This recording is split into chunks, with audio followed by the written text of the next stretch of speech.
Kaya nito, pakinggan mo to. Yun. So, yun. Magiging successful. Ito, at saka payat. Yan.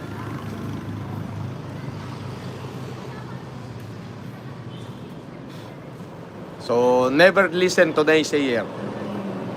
Huwag kang makikinig sa mga sabi-sabi. Aralin mo ng ikaw, aralin mo ng mabuti. Pag pinag-aralan mo siya, pagsamahin mo yung puso at isip mo. Hayaan mong matuto ka. Don't afraid to fail.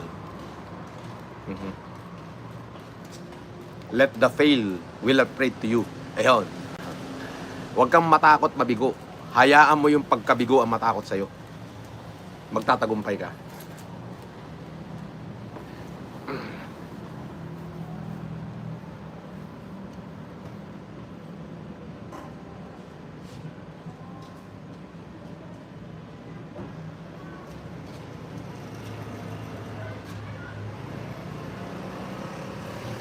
Akala ko may nadakma yung mga tao ko, hindi pala. Matandang babae pala yung bumababa.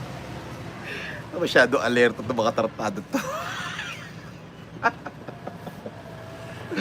Akala ko may dinakma yung mga tauhan ko.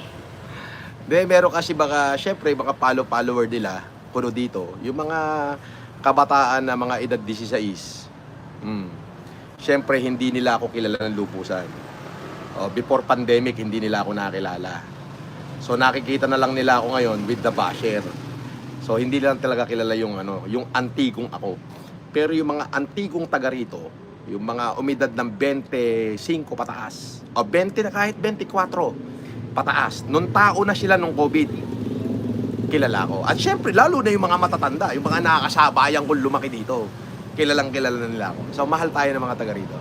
Yung mga bata lang na makukulit, ilan yung nabatukan ng mga bata ko. Sumbong sa tatay. Nung dumating yung tatay, Sir Francis, pasensya na po kayo, hindi kayo kilala ng anak ko kasi 16 lang po yan. Nung 2020, 10 taon lang yun, hindi nga kami kilala nun. Maunawain naman tayo.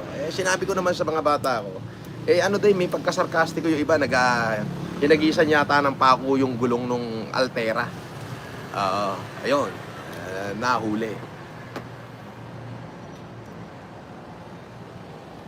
Anyway, so,